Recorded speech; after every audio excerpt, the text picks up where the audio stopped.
Shalom, shalom, peuple de Dieu, c'est votre humble serviteur, le docteur Noé. Je viens encore à vous par cette petite vidéo pour continuer nos émissions Croyants libérés. C'est une émission d'études bibliques et de la croissance spirituelle.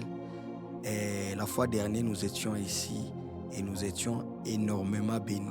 On a reçu beaucoup de messages. Merci pour les encouragements et pour tout ce que vous êtes en train de faire pour nous. Et vous partagez les vidéos, vous êtes abonnés. Que le Seigneur vous bénisse. Et vous aussi, vous regardez, mais jusque-là, vous n'êtes pas abonnés. Abonnez-vous, champion. Et c'est bon et c'est bien aussi pour l'algorithme. Ça va aussi nous aider à propager l'évangile dans le monde entier, car c'est ça notre mission. Et avant d'aller plus loin, j'aimerais lire la Bible. Je suis dans Luc chapitre 21, verset 37. Tu peux aussi nous lire avec moi Luc chapitre 21, verset 37. La Bible dit: pendant les jours, Jésus enseignait dans les temples et il alla passer la nuit à la montagne appelée montagne des Oliviers. Je répète, pendant les jours, Jésus enseignait dans les temples. Donc, il passait ses jours en train d'enseigner. Mais ces nuits, toutes les nuits que Jésus passait, la Bible dit, il alla à la montagne appelée montagne des Oliviers, parole du Seigneur. Ça mérite les acclamations. Vous pouvez même faire ça pour la gloire de Dieu. Que le Seigneur vous bénisse. Nous sommes en train toujours de parler de couvrir la différence entre la Bible et les Écritures et la parole. C'est un long message que nous sommes en train d'essayer de terminer et bientôt nous allons terminer. Comme je vous avais dit que nous sommes en train de préparer un moment d'encouragement, un moment d'enseignement, une étude dans la présence de Dieu. Ça se passera sur Zoom, où ça sera Shiba Moment, où nous allons parler de nouvelles choses. Bientôt, vous allez voir Coming Soon. Ça sera vraiment un moment fort où nous allons parler sur l'ordre de Melchisédek et d'Aaron, ou les sacerdoces lévitiques et celle de Melchisédek. Ça se passera comment? Je vais essayer de profiter pour vous expliquer. Et ça sera une séance de 4 jours. De 4 jours, nous allons commencer. Premièrement, ça sera gratuit. Mais pour la deuxième séance, ça sera payant. Donc, ça sera juste une promotion que nous allons faire, parce que pour la deuxième séance, nous aurons des requêtes à distribuer après chaque formation. Nous allons expliquer vraiment les sacerdoces. Il y aura aucune confusion à ce qui concerne les sacerdoces. Nous allons parler de la définition, le parcours, qui est Melchisédek, parce que là il y a beaucoup de confusion.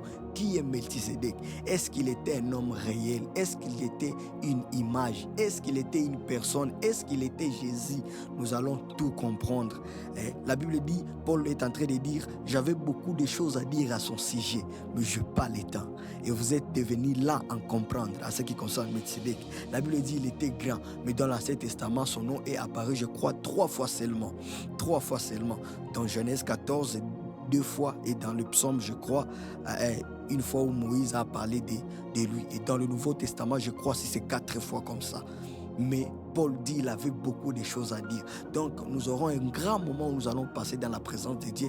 Alors, connectez-vous, abonnez-vous. Bientôt, vous allez voir aussi toutes les informations. Que le Seigneur vous bénisse.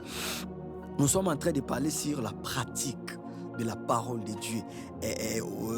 Personnellement, ce message est en train de me bénir. La pratique de la parole de Dieu. Je vais citer ces 4 tirés rapidement que nous étions en train de dire que pour pratiquer la parole de Dieu, il nous faut 4 choses. Nous pratiquons la parole de Dieu parce qu'en elle contiennent la vie éternelle. À toute personne qui pratique la parole de Dieu, il aura la vie éternelle. Car Jésus avait dit: les paroles que je vous ai dites sont esprit et vie. Et quand nous pratiquons cette parole, nous avons la vie de Dieu en nous. Donc toi qui es en train d'écouter ces messages, d'ailleurs, ce n'est pas seulement ça, il y a beaucoup de choses. Jésus lui-même, il avait dit: sanctifiez-les par ma parole, par ta parole. Donc même en écoutant la parole de Dieu, nous sommes sanctifiés. Quand tu écoutes, quand tu viens à l'église, quand nous venons à l'église et nous écoutons la parole de Dieu, cette parole même nous sanctifie. Aïe, aïe, aïe. Quel privilège d'écouter cette belle parole. Ce n'est ni une philosophie humaine, mais c'est la sagesse divine, l'inspiration de Dieu. Donc en écoutant seulement, nous avons la vie éternelle. La deuxième des choses, c'est à cause de la sainteté de Dieu. J'avais dit que nous pratiquons la parole de Dieu où nous devons être saints, car ça n'a rien à voir d'abord avec l'enlèvement, parce que nous irons au ciel par grâce. Je l'ai dit toujours, si vous lisez dans le Deutéronome, vous allez voir que Dieu appelait toujours le peuple d'Israël à vivre sa parole ou les commandements, non pas pour hériter Canaan, parce que l'héritage de Canaan était à cause de l'alliance des ancêtres. C'est par la grâce. La Bible dit c'est à cause de l'alliance que j'avais fait avec vos pères. Donc ils vont entrer à Canaan à cause de l'alliance de père. Mais pour jouir de Canaan, pour jouir de la terre promise, ils devaient pratiquer la parole de Dieu. Donc nous entrons au ciel à cause de la grâce. Mais pour jouir maintenant toute bénédiction en Christ, ça nous impose maintenant la pratique de la parole. Maintenant, le respect aux principes. C'est ça, la sainteté de Dieu. Ça nous aide. Je l'ai dit dans la dernière vidéo. Dieu nous exige la sainteté, c'est pour notre bien. C'est pour notre bien, parce qu'il nous aime. La troisième des choses, c'est ce qui prouve notre foi. Je ne vais pas beaucoup aller là-bas, mais je suis en train de faire un peu une répétition pour les nouveaux. Bienvenue, que le Seigneur vous bénisse, que vous soyez bénis. Nous pratiquons la parole de Dieu pour prouver notre foi. Romains chapitre 12, verset 9. Là, il y a les œuvres de la foi. Et la quatrième des choses, c'est la justice de Dieu. Dieu est juste, on ne se moque pas de Dieu. C'est que l'homme a semé, il les moissonnera. Je le répète parce qu'il y a beaucoup de gens qui m'ont dit qu'ils ont besoin que ces choses reste en eux. Mais aujourd'hui alors, la dernière fois j'avais introduit souvent des choses qui nous poussent à demeurer dans le mal ou à faire le mal. Premièrement, il faut comprendre, parce qu'il y a des gens qui m'ont dit que je dois bien expliquer ces choses. Est-ce que le péché pratique peut amener quelqu'un en enfer ou quoi? Moi je leur avais dit, ce n'est pas bien de se poser ce genre de questions. Dieu d'abord nous exige le bien. Donc on ne doit pas se focaliser, si je fais ça, j'irai, si je ne fais pas ça. Ça n'a rien à voir avec la sainte doctrine. La sainte doctrine nous appelle juste à la vie chrétienne. Nous ne sommes pas là pour se poser. Même si je fais ça, j'irai. Non, ça ce n'est pas vraiment la pensée de la Bible. Tout ce que Dieu veut que nous puissions juste respecter ses commandements. Il ne faut pas se poser ce genre de questions. Même si je ne mange pas la Sainte Seine, je peux aller au ciel. Bien sûr que ce n'est pas la Sainte Seine qui nous donne la vie éternelle, mais le commandement de Dieu est précieux. Alors, pour tout comprendre, d'abord, il faut comprendre le péché dans sa nature. Et il y a le péché aussi pratique. La Bible dit tous ont péché et ils ont été privés de la gloire de Dieu. C'est à cause d'un seul que nous sommes tous déclarés pécheurs. Nous n'étions pas là quand Adam a péché, mais à cause de la nature pécheresse, le monde entier a été nommé coupable. On appelle ça la nature du péché. Et ce qui amènera les gens en enfer, ce n'est pas le péché pratique, mais le péché comme nature, la désobéissance que Adam avait fait. C'est pourquoi vous allez remarquer que Israël avait des traversées. Il y a la traversée du Jourdain. Premièrement, il y a la traversée de la mer Rouge. Là, c'était obligatoire. Si tu ne traverses pas la mer Rouge, Pharaon va t'attraper. Et quand nous arrivons dans 1 Corinthiens chapitre 10, on nous explique la traversée de la mer Rouge, c'est le baptême. Donc ils étaient conduits par Moïse. Quand on parle du baptême, donc ils étaient sous Moïse, ils étaient baptisés. Donc le baptême, la traversée de la mer Rouge, ça nous parle du péché comme la nature. Donc là, Christ, il a vaincu le diable, il a condamné le péché, il n'y a aucune condamnation. Nous avons déjà vaincu le diable. Tu n'es pas pécheur tant que tu as donné ta vie à Jésus. Jésus t'a libéré de cette vie pécheresse. Mais au-delà de ça, il faut comprendre que Dieu il n'a pas éliminé le péché à nous, mais il a condamné le péché. C'est pourquoi il a sauvé notre âme, notre esprit. Notre âme est en cours d'être sauvée et notre corps sera sauvé. On appelle ça les jours des renouvellements de toutes choses. Notre corps n'est pas encore sauvé. Maintenant, comme le corps n'est pas encore sauvé, mais c'est l'esprit qui est sauvé, c'est l'esprit qui est libéré du péché. Nous voyons même dans Jean chapitre 16, verset 7, je crois. La Bible dit, quand le Saint-Esprit viendra, il convaincra le monde à ce qui concerne le péché, la justice et le jugement. À ce qui concerne le péché, parce qu'ils n'ont pas créé à moi. Le péché est au singulier. Ce n'est pas beaucoup de péchés. Et le grand péché, c'est l'incrédulité, le fait de ne pas croire en Christ. Parce que nous sommes des pécheurs dès la naissance. Et David est en train de dire, ma mère m'a conçu dans le péché. Donc, je ne suis pas pécheur par ce que je fais. Non, nous sommes des pécheurs par nature. C'est pourquoi si tu restes à la maison sans rien faire, sans quitter la maison, sans voir quelqu'un, et si tu te dis, moi je vais rester dans ma chambre, je ne vais pas croire en Dieu et je ne vais pas offenser qui que ce soit. Même si tu fais cela, tu restes, tu n'as rien fait. Si tu n'as pas crié en Jésus, Dieu te déclare pécheur. Parce que tu n'es pas péché parce que tu n'es pas pécheur parce que tu fais, mais tu es pécheur parce que tu n'as pas crié en Dieu. Comme nous ne sommes pas saints par ce que nous faisons, mais nous sommes saints en Christ. Parce que nous sommes des sanctifiés. C'est Christ qui nous a sanctifiés par son sang, parce qu'il est devenu pour nous la sainteté. Donc, il y a aussi maintenant la traversée du Jourdain. La traversée du Jourdain, ça ne nous aide pas à fuir Pharaon, mais ça nous aide à avoir la possession de la terre promise. Donc, il y a le péché comme la nature et il y a le péché pratique.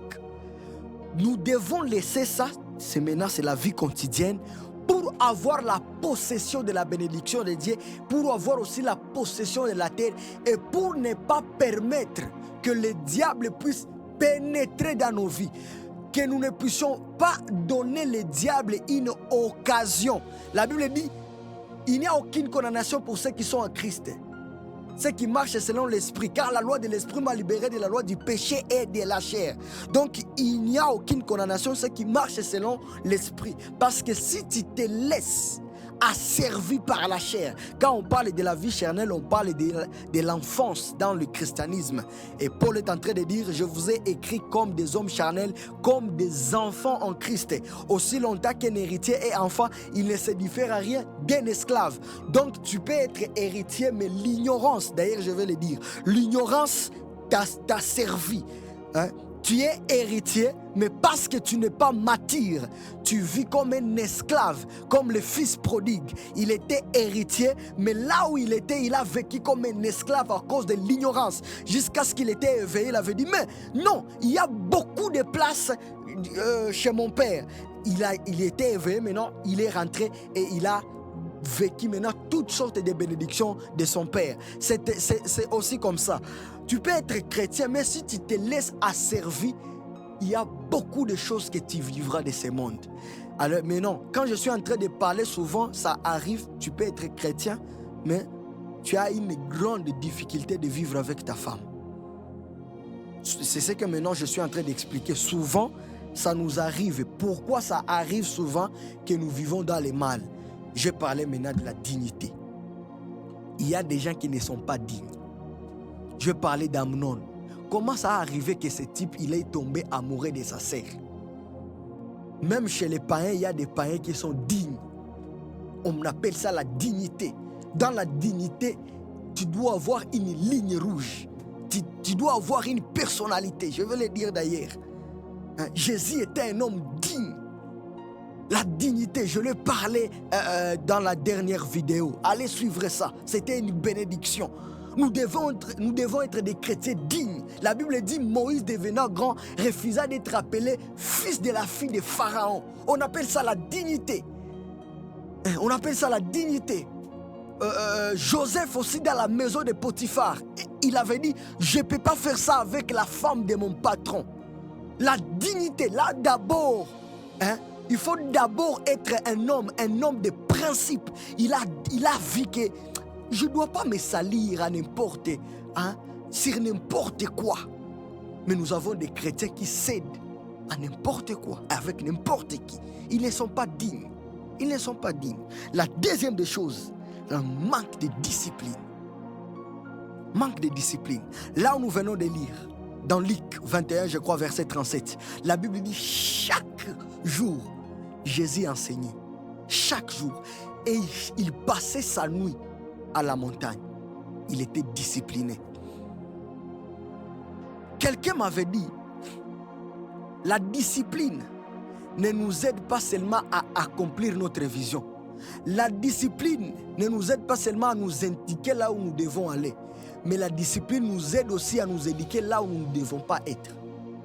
Il y a des choses que tu fais, il y a des choses que nous faisions, non pas parce que nous avions le programme de les faire, mais parce qu'on n'avait aucune vision. Tu sais, maintenant là, je suis en train de faire une vidéo. Ça me sera difficile qu'à cette heure, qui te foulane. Donc, cette discipline, ça me parle aussi de certaines choses. Souvent, la discipline, ça ne nous aide pas seulement à faire bien des choses. Ça ne nous aide pas seulement à être là où nous devons être, mais ça nous aide aussi à ne pas être là où nous ne devons pas être. C'est ça. Et dans la discipline, la première des choses, le premier caractère d'un homme discipliné, il y a le plan. C'est un planificateur. Tu ne peux pas être un homme discipliné et manquer le plan. Dieu lui-même, je n'ai jamais vu un homme discipliné comme Jésus, comme Dieu. La Bible dit, à ce qui concerne Jésus, il connaissait ce qu'il devait faire sur la terre. Il connaissait même le nombre, les années qu'il devait faire sur la terre. Il avait déjà planifié qu'il naîtra dans un village appelé Nazareth. Il sera nommé Nazaréen. Dieu avait tout planifié sur Jésus. Un discipliné, un planificateur. Ce qui est bizarre, chaque début de l'année, j'ai mon plan. Je programme. Et ce qui est bizarre, récemment, j'étais en train de le checker. Je vis presque 70% de ce que j'ai projeté. Je suis en train de le réaliser. La discipline. Et dans la discipline, il y a aussi la régularité. Parce que la grandeur, ce n'est pas ce que tu fais. Mais la grandeur, c'est des petites choses que nous faisons avec régularité. On appelle ça la constance. Quand tu es discipliné, quand tu es régulier dans ce que tu fais, il y a des choses, il y a des petits péchés que moi je peux appeler. Quand tu es occupé, la Bible, il y a quelqu'un qui m'avait dit, le diable occupe les temps morts. Quand il n'a rien à faire, c'est quand il pense à des mauvaises choses. Mais quand tu es occupé, d'ailleurs nous voyons Adam, il était séduit par le diable parce qu'il n'était pas là où il devait être. La Bible dit qu'il était appelé pour cultiver. Mais quand le diable est venu, la Bible dit il a parlé avec Ève. Il a parlé avec la femme d'Adam. Et la Bible dit qu'Ève avait mangé les fruits et elle a donné à son mari qui était à côté d'elle. Donc Adam ne cultivait pas. Adam, il a désobéi à cause de manque de la discipline. Le manque de la discipline. Il a manqué la discipline. Quand tu es régulier, ça t'a... Mes amis, devenons chrétiens et évitons aussi la paresse. Souvent nous péchons parce que nous sommes paresseux. Souvent nous péchons parce que nous ne sommes pas disciplinés.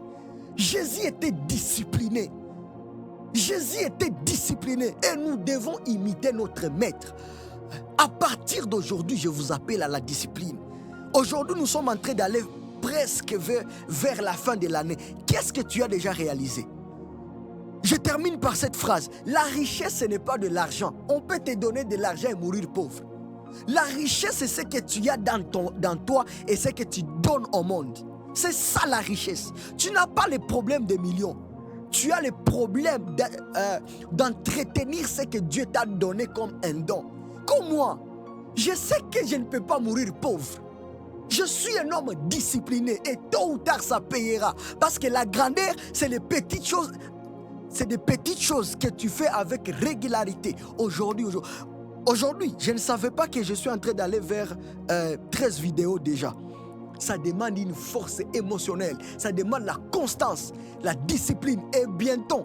Parce que l'objectif de cette année, c'est 50 vidéos. C'est 4 vidéos. Nous allons y arriver parce que le Seigneur est avec nous. Chrétiens, réveillons-nous. Il est ngali mazambia chini chini. C'est ce que moi j'appelle. C'est la distraction. Tout ce que tu fais pour le moment, c'est une distraction. C'est une grande distraction. Soyons disciplinés. Philippiens chapitre 2 verset 20. Je suis en train de terminer par ici. La Bible dit Jésus, il était Dieu. Il portait la nature divine. Fils de Dieu par original. Mais il s'est humilié comme un serviteur. Il était un homme discipliné. Manque de discipline. Je répète, manque de discipline. Quelle est ta vision? Un homme discipliné a une vision. Un homme discipliné est constant. Et un homme discipliné a la régularité. Chaque vendredi, je vous avais promis que chaque vendredi, nous serons en train de poster la vidéo. Ce n'est pas facile. Ce n'est pas facile, mes amis. Mais ce que je sais, ça payera un jour. Et ça m'aide beaucoup. Ça m'aide beaucoup. Ça me donne le temps de lire la Bible. Ça me donne le temps de faire des recherches. Ça me sécurise de beaucoup de choses. Tu n'es pas occupé, c'est pourquoi tu es n'importe où. Tu ne peux pas te tromper quand tu n'es pas réel. Que Dieu nous aide à lui ressembler. Jésus-Christ, le vrai modèle à suivre. La discipline, ça nous épargne de beaucoup de choses. Que le Seigneur vous bénisse. Soyez disciplinés dans tout ce que nous faisons, que nous ressemblons à notre Seigneur Jésus-Christ. À la prochaine. Ciao, ciao. Soyez bénis. Amen.